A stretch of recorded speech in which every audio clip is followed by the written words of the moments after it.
seru ya. Seneng ya ngeliat kebersamaan ibu dan Benar. anak memperkuat bonding. Keren banget ya Nikita. Tapi emang perlu pembelajaran banyak ya, Iya karena apalagi dong. anak pertama. Tapi biasanya orang tua kalau udah mendidik anak biasanya itu turun-temurun kan ya? Iya, Otomatis wajib. gitu Iya, ya. pastilah karena selalu ingin yang terbaik buat pendidikan anak ya kan. Pengalaman ya, Bu ya? Iya dong, harus segala cara dilakukan buat anak sekolah gitu kan. Jangan sampai Benar. anak-anak putus sekolah. Aduh, sama seperti yang berikut ini pemirsa, kita Iya. punya berita dari Asya Syara. Ternyata walaupun sudah bercerai lama dengan sang suami yang pertama ya, Iya. ternyata mendapatkan kabar kalau anak-anak dari pernikahannya itu sampai hari ini nggak sekolah. Astaga, berarti Kok kan bisa cerai ya? tahun 2021 Iya. ya kan. Sempat tuh pada 2021 itu Anak-anak kan ikut ke Asia. suami. Pada saat Asia nikah lagi 2022, anak-anak ikut ke suami, ke mantan suami. Nah dari situlah katanya udah putus sekolah, bahkan sampai sekarang juga belum bertemu dengan Asia. What's happen? Aduh, kasihan banget. Kita coba lihat sama-sama seperti apa beritanya pemirsa. Iya. Ini dia. Aku mau tidur, keinget mukanya anak-anak gitu. Aku pikir nih anak-anak, aku ingat ada satu hadis gitu, kalau orang kita teringat orang kita nangis, itu orang sangat mencintai kita gitu. Jadi pas aku ingat, ya Allah, kan anak aku lagi kenapa nih gitu. Apa dia lagi sakit, apa dia lagi rindu, namanya anak kecil ya, pengen sama ibunya pasti, pengen dekapan mamahnya gitu. Itu aja sih. Aku sampai aku WA dia, mama kangen banget, mama keinget nggak bisa tidur karena kebayang mukanya dia,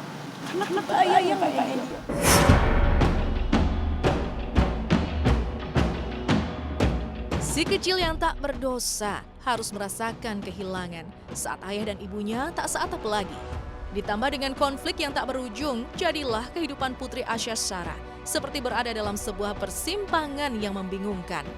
Lama sudah Asya Syara tak tinggal bareng kedua putrinya.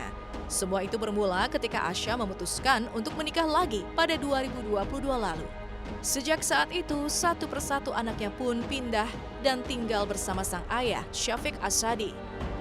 Membiarkan anak tinggal bersama sang ayah tak lantas membuatnya bersedih.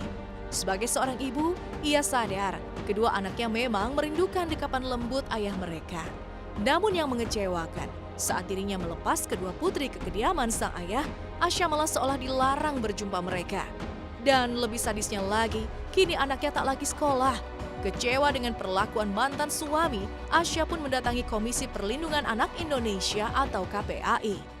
Sebenarnya ini bukan sesuatu yang aku inginkan sebenarnya gitu, tapi ya udah mau gimana, kadar Allah memang takdirnya harus begini. Jadi ya upaya-upaya hukum, upaya-upaya KPAI insya Allah bisa menjembatani anakku bisa sama-sama lagi sama aku.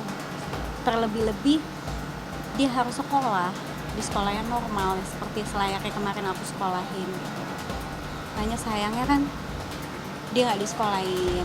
Aku kehilangan komunikasi yang aku tanya ibunya, neneknya juga di sana sampai mana, pengajiannya sampai mana, pengajiannya sampai mana.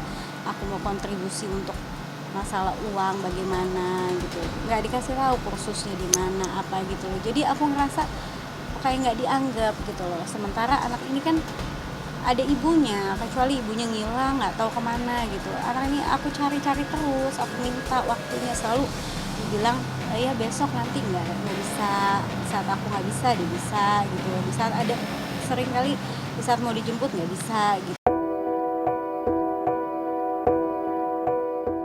Terakhir berjumpa dengan sang anak pada bulan Januari kemarin, itu pun karena Asya Syara datang diam-diam ke kediaman mantan suaminya.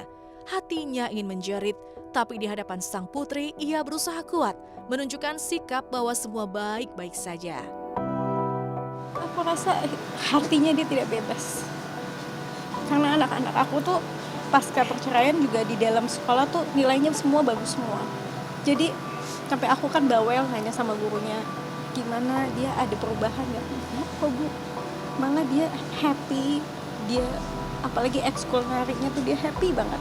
Jadi alhamdulillah aku mempunyai anak-anak yang sangat-sangat pengertian, sangat-sangat baik, bisa menempatkan diri gitu. Aku, oh ya, sampai aku lihat setahun kan, hampir itu ya setahun lebih, aku lihat nilainya nggak ada yang drop, malah naik gitu. Pas aku tahu tiba-tiba nggak disekolahin, loh kenapa? nggak tahu katanya mau dibawa keluar kota, tapi saya nggak bisa kasih izin karena kan ibu yang punya hak asuh, harus dari aku yang ini masih terdaftar di sini Bu, sayang kalau dia nggak lanjutin. Aku bilang ya Allah, kenapa? Nah itu yang bikin aku sampai kesini nih, janganlah sampai hak anak itu mau sekolah aja dirampas gitu. Melihat perjalanan kisah Asya Syara yang seolah dijauhkan dari anak, padahal dirinya mendapat hak asuh, mengingatkan kembali kita pada pengalaman sejumlah ibu dari kalangan selebritis yang juga hampir serupa. Masih ingat Sania Marwa yang mendapat hak asuh anak, tapi kemudian dilarang berjumpa buah hati, lantaran dilarang Atalarik Syah. Sampai dengan detik ini, ia masih dibiarkan jauh dari putra-putrinya. Segala usaha yang dilakukan tak pernah berbuah hasil yang sempurna. Tidak jauh berbeda, 5V pun pernah berada di posisi yang sama. Bayangkan, ia harus terpisah dari sang anak 13 tahun lamanya setelah dibawa kabur saat si kecil masih berusia 5 bulan. Anak sekecil itu yang masih menyusui dan mengharapkan dekapan kasih sayang sang ibu malah berakhir terpisah dari sosok yang paling ia butuhkan. Ibu dan anak bak sepasang sepatu yang akan terlihat timpang jika salah satunya hilang dibawa pergi. Sebelum usianya benar-benar matang, seorang anak sangat membutuhkan sentuhan hangat dari tangan seorang ibu. Memisahkan anak dari ibu dalam kondisi normal dan tanpa masalah yang berarti, sama saja membiarkan kehidupan buah hati menjadi berantakan tak terurus. Itulah sebabnya perceraian bukanlah hal yang bisa dianggap sepele. Karena bagaimanapun, hanya karena ego kedua orang tua, pada akhirnya anaklah yang jadi korbannya.